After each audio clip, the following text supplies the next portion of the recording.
कभी आपने सोचा है कि जिन लोगों ने हमें सबसे ज्यादा दुख दिया, हम उन्हीं को सबसे ज्यादा क्यों याद करते हैं? जिन्हें हम भूल जाना चाहते हैं, वही बार बार हमारे ख्यालों में क्यों लौट आते हैं? आखिर ऐसा क्या है कि उनका एक शब्द, एक याद या उनका नाम तक हमारे दिल की धड़कन बढ़ा देता है? अगर किसी ने आपके साथ गलत किया है और सालों बाद भी आप उसे भूल नहीं पाए हैं, तो इसका मतलब यह नहीं है कि आप कमजोर हैं।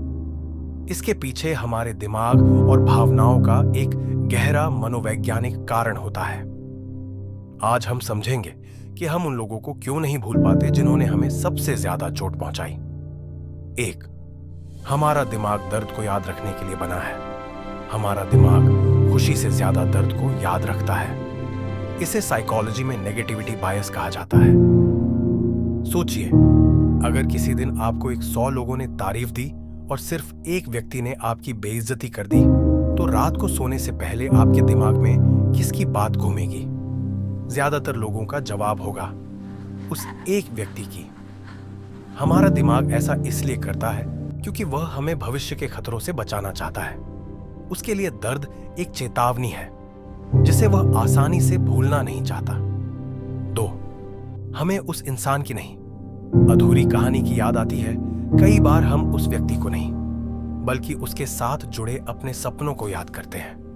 हमें तकलीफें इस बात की नहीं होती कि वह चला गया, बल्कि इस बात की होती है कि जो भविष्य हमने उसके साथ सोचा था, वह कभी सच नहीं हो पाया। हमारे मन को अधूरी कहानियां पसंद नहीं होती। साइकोलॉजी में इसे ज़ीगार्निक इफेक्ट कहा जाता है। अधूरी बातें और अधूरे रिश्ते हमारे दिमाग में ज्यादा समय तक बने रहते हैं। इसीलिए कभी कभी हम उस इंसान को नहीं, बल्कि उस "अगर ऐसा होता तो" वाले सवाल को पकड़े रहते हैं। 3. दर्द एक भावनात्मक लत भी बन सकता है। यह बात सुनने में अजीब लग सकती है, लेकिन कई बार हम अपने दर्द के इतने आदी हो जाते हैं कि वह हमारी पहचान का हिस्सा बन जाता है। हम बार बार वही गाने सुनते हैं, पुरानी तस्वीरें देखते हैं और उन्हीं यादों में लौट जाते हैं जिन्होंने हमें तोड़ा था। धीरे धीरे हमारा दिमाग उस दर्द को ही अपना सामान्य अनुभव मानने लगता है। फिर हमें उस इंसान की नहीं, बल्कि उस दर्द की आदत हो जाती है। 4. हम क्लोजर ढूंढते रहते हैं। हम चाहते हैं कि वह इंसान एक बार आकर माफी मांगे, अपनी गलती माने या हमें यह बताए कि उसने ऐसा क्यों किया। लेकिन जिंदगी हर सवाल का जवाब नहीं देती। हर कहानी का अंत वैसा नहीं होता जैसा हम चाहते हैं। सच्चाई यह है कि कई बार हमें क्लोजर किसी दूसरे इंसान से नहीं, बल्कि खुद से लेना पड़ता है। जब तक हम अपने सवालों के जवाब दूसरों में ढूंढते रहेंगे, हम आगे नहीं बढ़ पाएंगे। 5. आपने सिर्फ प्यार नहीं, खुद का एक हिस्सा खोया होता है। जब कोई हमें छोड़कर जाता है या हमें चोट पहुंचाता है, तो सिर्फ वह इंसान नहीं जाता, उसके साथ हमारा भरोसा, हमारी उम्मीदें और कभी कभी हमारी पहचान का एक हिस्सा भी चला जाता है। इसीलिए हीलिंग का मतलब सिर्फ उसे भूल जाना नहीं है, बल्कि खुद को फिर से पाना है। आपको उसे अपने दिल से निकालने की नहीं, बल्कि खुद के लिए अपने दिल में जगह बनाने की जरूरत है। 6. माफ करना भूल जाना नहीं होता।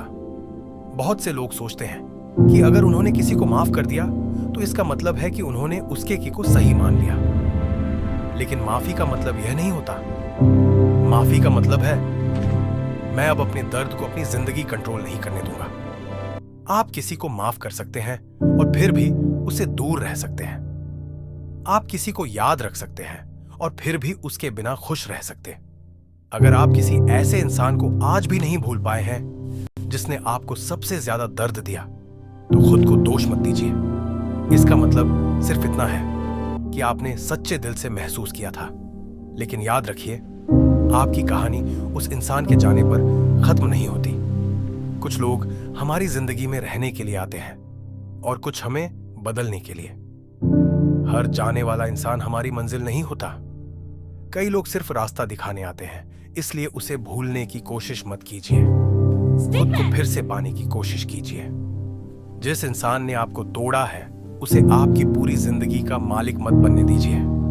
कुछ पन्ने फट जाने से पूरी किताब खराब नहीं हो जाती। आपकी कहानी अभी भी बाकी है। चैनल फैक्ट्स एंड फ्रेम्स को लाइक एंड सब्सक्राइब जरूर करें।